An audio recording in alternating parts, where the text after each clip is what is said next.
السلام علیکم دوستو، میاں بیوی کے 3 کام ایسے ہیں جن کو کرنے سے گھر میں غریبی آتی ہے، گھر میں پریشانی آتی ہے۔ اس لیے حضرت علی رضی اللہ تعالیٰ عنہ نے فرمایا ہے کہ ان 3 کاموں کو آپ کبھی بھی بھول کر بھی نہ کریں، کیونکہ اگر آپ یہ 3 کام کرو گے تو یاد رکھنا تمہارے گھر کو غربت کا سمندر ڈبا کر رکھ دے گا۔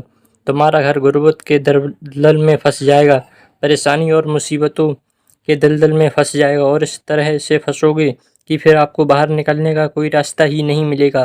آخر یہ 3 کام کون سے ہیں جن کو کرنے سے انسان تنگ ہو جاتا ہے، انسان مصیبتوں اور بیماریوں میں مبتلا ہو جاتا ہے، سونے کی اینٹوں کا بنایا گھر جہنم کے گڑھوں میں سے ایک گڑھا بن جاتا ہے۔ آئیے آپ کو حضرت علی رضی اللہ تعالیٰ عنہ کے حوالے سے میاں بیوی کے ان 3 کاموں کے بارے میں بتاتے ہیں، جن کے بارے میں جان کر آپ کی بھی آنکھیں کھل جائیں گی۔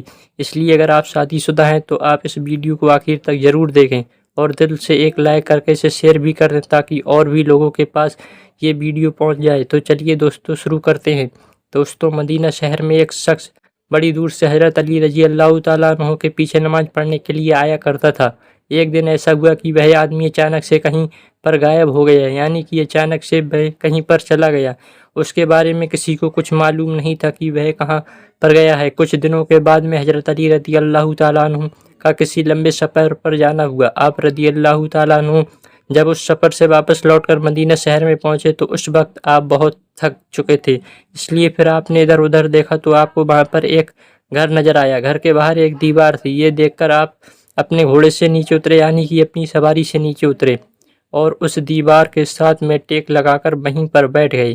آپ ابھی آرام فرما ہی رہے تھے کہ اتنے میں آپ نے سنا کہ اس گھر سے کسی عورت کے رونے، چیخنے اور چلانے کی آوازیں آنے لگیں، کیونکہ اس عورت کا شوہر اس کو مار رہا تھا، اس کو گالی گلوچ دے رہا تھا، اور یہی نہیں اس پر زور زور سے چلا بھی رہا تھا، ساتھ ہی اس کو طعنے بھی دے رہا تھا کہ او کم بخت، جب سے تو میرے اس گھر میں آئی ہے تب سے میں غریب ہو گیا ہوں۔ اے کم بخت، جب سے تو میرے اس گھر میں آئی ہے غربت کو تو اپنے ساتھ لے کر آئی ہے، پریشانیوں کو اپنے ساتھ میں لے کر آئی ہے۔ میرے گھر سے امیری کے جنازے نکل گئے، غربت عروج پر آ گئی۔ اے کم بخت، تو میرے لیے قیامت بن کر آئی ہے، تو میرے لیے عذاب بن کر آئی ہے۔ اس طرح سے وہ شوہر اپنی بیوی پر زور زور سے چلا رہا تھا۔ بیوی آگے سسک سسک کر رو رہی تھی۔ حضرت علی رضی اللہ تعالیٰ عنہ نے جیسے ہی عورت کے رونے کی آواز سنی تو آپ حیران ہو گئے۔ آپ فوراً اپنی جگہ سے اٹھے اور جا کر اس گھر کے دروازے کو کھٹکھٹا دیا۔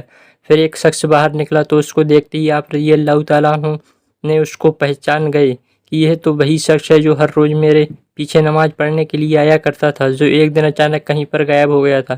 پھر حضرت علی رضی اللہ تعالیٰ عنہ نے فرمایا، یہ شخص اپنی بیوی کو لے کر آؤ۔ وہ شخص گھر کے اندر گیا اور اپنی بیوی کو بلا لایا۔ اب دونوں میاں بیوی حضرت علی رضی اللہ تعالیٰ عنہ کے سامنے کھڑے ہیں۔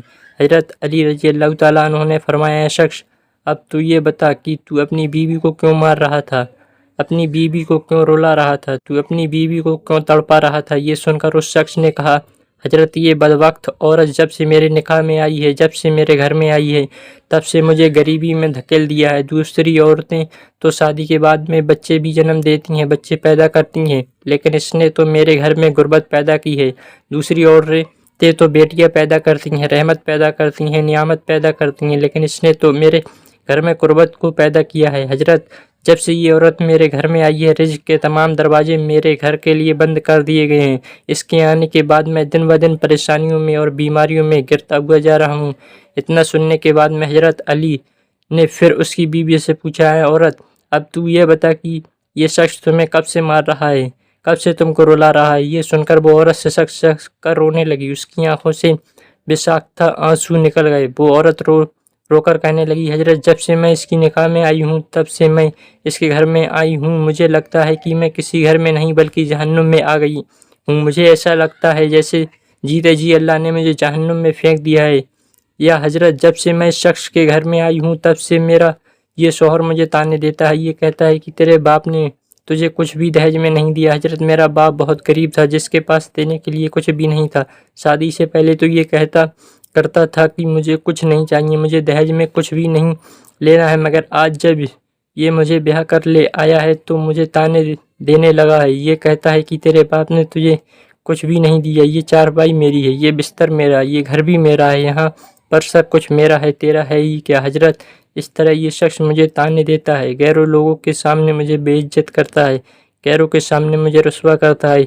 اس نے آج تک کبھی بھی میرے ساتھ میں پیار سے کوئی بات نہیں کی۔ آخر میں بھی تو ایک انسان ہوں۔ ہر عورت کی یہی خواہش ہوتی ہے کہ اس کا شوہر اس سے پیار سے باتیں کرے، اس سے محبت سے باتیں کرے، پیار بانٹے اور اچھے اخلاق کو بانٹے، لیکن حضرت میں نے اس کے اندر آج تک نہ تو پیار دیکھا ہے اور نہ ہی کبھی محبت دیکھی ہے اور نہ ہی اس میں کبھی اچھا اخلاق دیکھا ہے۔ میرا یہ شوہر جب کبھی باہر جاتا ہے تو باہر والوں کے سامنے تو ایسا متقی، ایسا پرہیزگار دکھائی دیتا ہے کہ لوگ اس کو دیکھ کر کہتے ہیں یہ کوئی اللہ کا ولی ہے، لیکن پھر جیسے ہی گھر آتا ہے تو فرعون بن جاتا ہے۔ اس نے تو میری زندگی جہنم بنا دی ہے۔ اب یہ ہر روز مجھے مارتا پیٹتا ہے اور کہتا ہے کہ میرے گھر سے نکل جاؤ، لیکن حضرت میں اس کا گھر چھوڑ کر نہیں جا سکتی ہوں، کیونکہ میرے ماں باپ فوت ہو گئے ہیں اور جب میرا اس دنیا میں کوئی نہیں ہے، اس لیے اب میں اس کا گھر چھوڑ کر جاؤں تو کہاں جاؤں؟ اس لیے اب یہ یہاں مجھے مارتا پیٹتا ہے تو پیٹتا رہے، مجھے اس کی ہر ڈانٹ قبول ہے، اس کی رسوائی بھی قبول ہے، مجھے اس کا سب کچھ قبول ہے، لیکن حضرت اس سے کہہ دو کہ کم سے کم یہ مجھے اپنے گھر سے باہر نہ نکالے۔ پیارے دوستو، اتنا کچھ سننے کے بعد میں دونوں کو مخاطب کرتے ہوئے مولا علی رضی اللہ تعالیٰ عنہ نے فرمایا، اے شخص تم یہ نہ کہا کرو کہ جب سے بی بی گھر آئی ہے یہ ساتھ میں غربت لے کر آئی ہے، ایسا ہرگز نہیں ہے۔ اے شخص یاد رکھنا، انسان کے خود کے اپنے کچھ ایسے گناہ ہوتے ہیں، کچھ ایسے کام ہوتے ہیں جو اللہ تعالیٰ کو بہت ناپسند ہوتے ہیں، اس لیے اللہ تعالیٰ پھر اس شخص کے گھر میں غربت کو حکم دے دیتا ہے۔ اے شخص، غربت کو کس نے پیدا کیا؟ تنگی کو کس نے پیدا کیا؟ بے شک اللہ تعالیٰ نے۔ اب یہ غربت، یہ تنگی اللہ کے حکم کے آگے ایسے بھاگتی اور دوڑتی ہے کہ اللہ اگر حکم دے دے کہ اس کے گھر میں داخل ہو جا تو یہ غربت فوراً ہی اس کے گھر میں داخل ہو جاتی ہے، اور پھر اس گھر میں رہنے والے دن بہ دن تنگ ہو جاتے ہیں، وہ لوگ پریشانیوں میں گر جاتے ہیں۔ اے شخص یاد رکھنا، بی بی کے آنے پر یہ غربت نہیں آتی، بی بی کے آنے سے گھر میں تنگیاں نہیں آتی ہیں، بلکہ انسان کہ اپنے کچھ ایسے گناہ ہوتے ہیں جو اللہ کو ناپسند ہوتے ہیں، اس لیے اللہ انہیں آزمائش میں ڈالنے کے لیے غربت اور پریشانیوں کو ان کے گھر میں بھیج دیتا ہے۔ اس کے بعد حضرت علی رضی اللہ تعالیٰ عنہ نے فرمایا، اے شخص یاد رکھنا، میاں بیوی کے 3 کام ایسے ہیں جو گھر میں غربت لاتے ہیں، اس لیے اگر تم اپنے گھر سے غربت دور کرنا چاہتے ہو تو یہ 3 کام کبھی بھی بھول کر مت کرنا۔ اتنا سنتے ہی دونوں میاں بیوی پوچھنے لگے، حضرت وہ 3 خطرناک کام کون سے ہیں جن کے گھر میں غریبی آتی ہے؟ تو یہ سن کر حضرت علی رضی اللہ تعالیٰ انہوں نے فرمایا کہ پہلا کام ہے بد زبان، یعنی کہ بیوی کو گالیاں دینا۔ یاد رکھنا، جو شخص اپنی بیوی کو گالیاں دیتا ہے تو اس سے بڑا عذاب گھر میں اور کیا ہو سکتا ہے، کیونکہ گالیاں دینا نیکیوں کو اور برکت کو اس طرح سے کھا جاتا ہے کہ جس طرح سے آگ لکڑیوں کو کھا جاتی ہے۔ اور اے شخص، میاں بیوی کا دوسرا کام ہے ہر وقت، ہر گھڑی، ہر لمحے ایک دوسرے سے تلخ لہجہ اپنانا۔ یہ عمل بھی ہر گھر میں غربت کا سبب بنتا ہے۔ اس کے علاوہ میاں بیوی کا ایک دوسرے کے لیے اچھا سوچنے کے بجائے غلط سوچنا، اللہ کے سامنے جھکنے کے بجائے ایک دوسرے کو تانا دیتے ہوئے وقت برباد کرنے سے بھی گھر میں غربت آتی ہے، پریشانی آتی ہے۔ دوستو، اگر یہ ہماری ویڈیو اچھی لگی تو ہمارے چینل کو سبسکرائب کرنے، ملتے ہیں ایک نئی ویڈیو کے ساتھ۔ خدا حافظ۔